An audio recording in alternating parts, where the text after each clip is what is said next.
송영길 대표가 프랑스 파리에서 22일 이번 토요일 기자회견을 한답니다. 파리하고 서울은 8시간 차이가 납니다. 그래서 파리에서 낮에 기자회견을 하면은 한국 시간으로는 이미 저녁이 되어 있을 겁니다. 아마 토요일을 선택하는 이유도 있을 텐데요. 뭐 여러 가지가 있겠죠. 일단 시간을 벌고 송영길 입장에서는 서울에 있는 민주당 지도부, 윤관석, 뭐 이정근은 지금 구속 수감되어 있으니까 이정근 말고 지금 밖에 있는 통화가 자유로운 그런 사람들과 지금 이 시간에도 어쩌면 거의 1시간 단위로 통화를 하고 있을지 모릅니다. 뭔가 조율을 해야 될 거 아닙니까? 한국에 들어갈 상황인가 아닌가. 원래는 7월 달 들어오기로 돼 있거든요. 7월에. 오늘이 4월 18일이니까 7월이면은 석 달 남았잖아요. 그런데 가령 4월 이내로 들어올 것이 유리할 것인가 말 것인가. 지금 언론에는 이재명하고 뭐 한 번 통화가 돼 있다고 돼 있는데 한 번 통화로 끝날까요? 세세하게 뭔가 조율할 필요가 있을 겁니다. 어디까지 이 얘기를 해야 되지? 역할 분담을 어떻게 해야 되지? 이재명이 뒤집었을 부분, 윤관석이가 뒤집었을 부분, 이정근의 개인 일탈이라고 처음 했잖아요. 제가 지난번에 이정근 사무부총장의 개인 일탈이라고 한 말은 대단히 부적절한 말이었으므로 거둬들이겠습니다. 뭐 이렇게 말을 해야 되는 것인지 만지 아니면은 일관되게 그냥 이정근 당신 혼자 나쁜 짓 했잖아 이렇게 몰고 가야 되는 일인지 매우 복잡할 겁니다. 그런 것들을 아마 이제 세세하게 정리를 하고 송영길 대표도 자기 개인 변호사 써야 되지 않겠어요? 그 변호사를 어떻게 선임을 할까? 앞으로 이 일이 1, 2년 동안 어떻게 진행이 될지 그 단계마다 어떻게 대처를 해야 될지 제일 중요한 것은 송영길 입장에서는 세 사람이 남습니다. 이재명, 윤관석, 이정근. 이 중에서 가장 오래 알고 지냈던 사람은 이정근입니다. 이정근하고는 거의 한 20, 30년 된 그런 사이입니다. 송영길과는.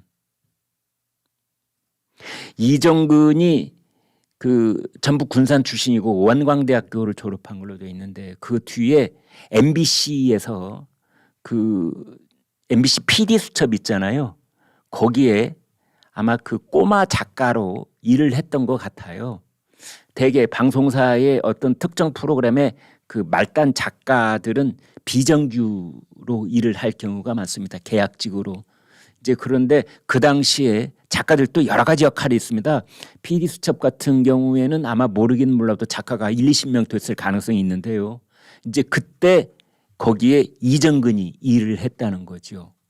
뭔가 조사를 하는 뭐 데이터를 찾아보고 이제 과거 했던 발언 같은 걸 찾아보고 이런 역할을 하는 작가들도 있습니다. 섭외를 담당하는 작가들도 있고 대본을 만드는 작가들이 이제 거의 맏언니 인격이죠. 그게 이제 그 제일 큰 작가가 될 텐데 아무튼 그때 송영길은 변호사. 그런데 그때 이정근하고 송영길하고 이제 서로 연결이 돼서 아주 친한 지인 사이로 그렇게 지내왔다는 겁니다. 그러니까 어떻게 보면은 송영길 입장에서는 이정근은 이런 돈을 만들고 돈을 전달하고 돈을 살포하고 이러한 일을 맡길 수 있을 만큼 신뢰했던 인물일 수가 있는 겁니다.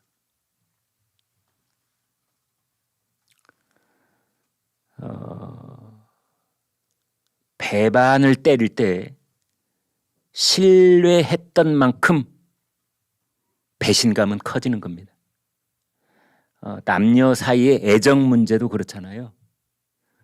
서로 믿고 사랑했다는 그 믿음이 깊을수록 어느 한쪽이 뒤돌아섰을 때 그 배신감은 더 깊고 쓰라린 겁니다. 어쩌면 지금 송영길과 이정근도 뭐 20년 넘어 이렇게 오랜 신뢰를 쌓아왔다면 이번에 돈봉투 살포 사건으로 그거 나는 모르는 일이야 라고 송영길이 인천에 프랑스에서 손사래를 치고 있었을 때 그때 글쎄요. 이정근의 허락을 받고 그랬다면 모를까. 그렇지 않고 일방적으로 손살을 치고 나는 모르는 일, 이정근이 개인 일탈 이랬다면은 그 배신감은 굉장히 클 겁니다. 어제도 말씀드렸죠. 유동규가 이재명한테 느끼는 배신감, 이정근이 송영길한테 느끼는 배신감, 그 모양과 무늬가 비슷할 겁니다.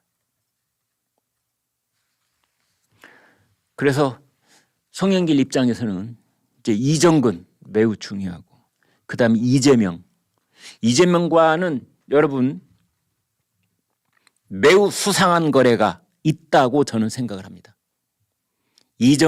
이재명과 송영길, 송영길과 이재명 둘 사이는 거의 접점이 없었습니다. 그러니까 송영길이 5선을 할 동안에, 5선하면 국회의원 5선한 기간만 해도 20년이 넘습니다. 그 전에 이재명 그냥 성남시장, 송영길은 중앙 정치 무대에 당당한 5선 의원이 돼 있을 동안에 이재명은 그냥 성남시장, 그리고 뭐 경기도지사, 이 정도였던 겁니다.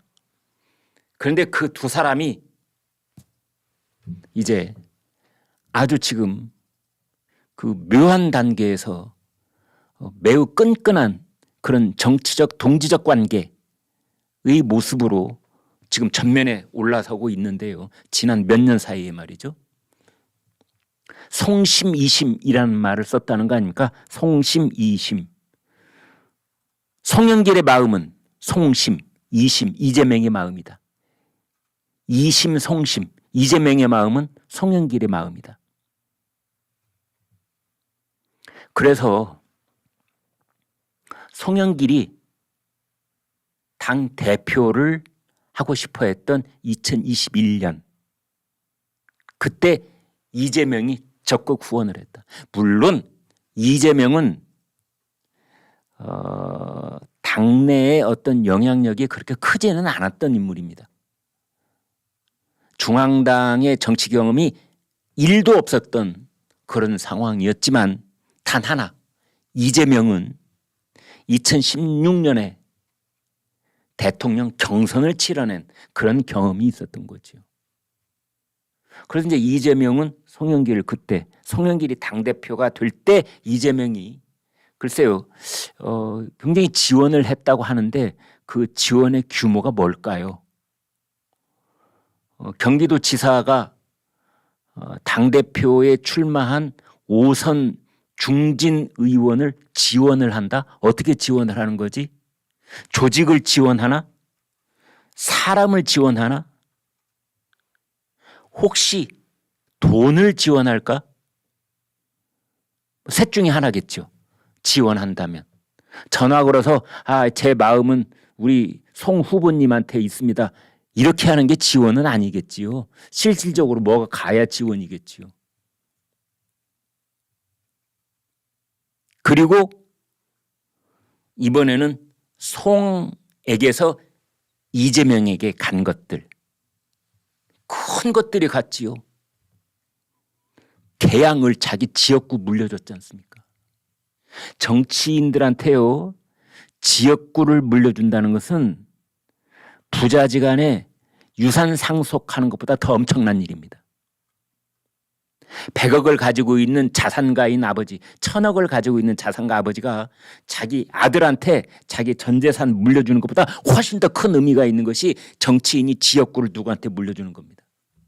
그걸 물려줬어요. 송영길은 이재명한테. 여러분 보시기에 그런 지역구를 송영길은 그냥 자기가 막대기만 꽂아도 당선될 수 있는, 내가 이 사람 추천합니다 했을 때 나는 서울시장 출마를 하기 때문에 여기 나갔는데 이 사람, 이렇게 해줄 때 그거 맨입으로 해줬을까요? 저는 그렇게 보지 않습니다. 이 세상에 공짜 점심도 없다는데 하물며 그렇게 민주당에서 송영길의 추천을 받으면 당선 확률이 거의 100% 가까운 지역구를 물려주는데 그게 그냥 갔다? 이재명한테? 이걸 믿으라고요? 뭔가가 분명히 있었다고 저는 봅니다. 그리고 그것이 인천 계양을을 물려준 그것이 오늘날 이재명 당 대표를 만들었고 이재명 대표 민주당 체제를 만들어 놓은 겁니다. 그것이 이재명의 사법 리스크의 방탄조끼가 되어 있는 겁니다. 그래서 사실상 지금 더불어민주당의 지도체제를 만들어준 사람은 송영길인 겁니다. 그러면 그 송영길이 이재명에게 엄청나게 많은 정치적인 그런 유산을 준 셈인데 반대급부로 이재명은 송영길에게 무엇을 주었을까? 매우 궁금해집니다. 그래서 그들 사이에 수상한 거래가 있다고 그렇게 말하는 사람들이 이제 늘어나고 있는데요. 송영길은 프랑스 파리에서 만약 들어오게 된다면 들어오기 전에 그 부분을 계산서를 정확하게 주고받으려고 할 겁니다. 이재명하고. 이제 그 다음에 송영길한테 중요한 사람이 윤관석이지요. 송영길을 대신해서 돈 심부름을 했던 좌장이기 때문에 이제 윤관석과 이 얘기를 맞춰야 될 거 아닙니까? 명단도 네가 만들고 돈도 네가 마련하고 돌리는 것도 네가 했다. 그렇게 다 할 수 있겠니? 나는 전혀 몰랐던 일로 할 수 있겠니? 아니면은 구체적인 이름은 몰랐지만 그런 일이 있었다는 것은 내가 보고를 받았다고 할까? 뭐 어떻게 해야 됩니까? 이만저만 머리고 옳지 아픈 일이 아닌 겁니다. 지금 그런 일을 하기에도 오늘이 화요일이지요. 토요일 날 기자회견 한다고 했으니까 화, 수, 목, 금 한 사나흘 있는 셈인데요. 이제 그거를 촘촘하게 따지고 있을 겁니다.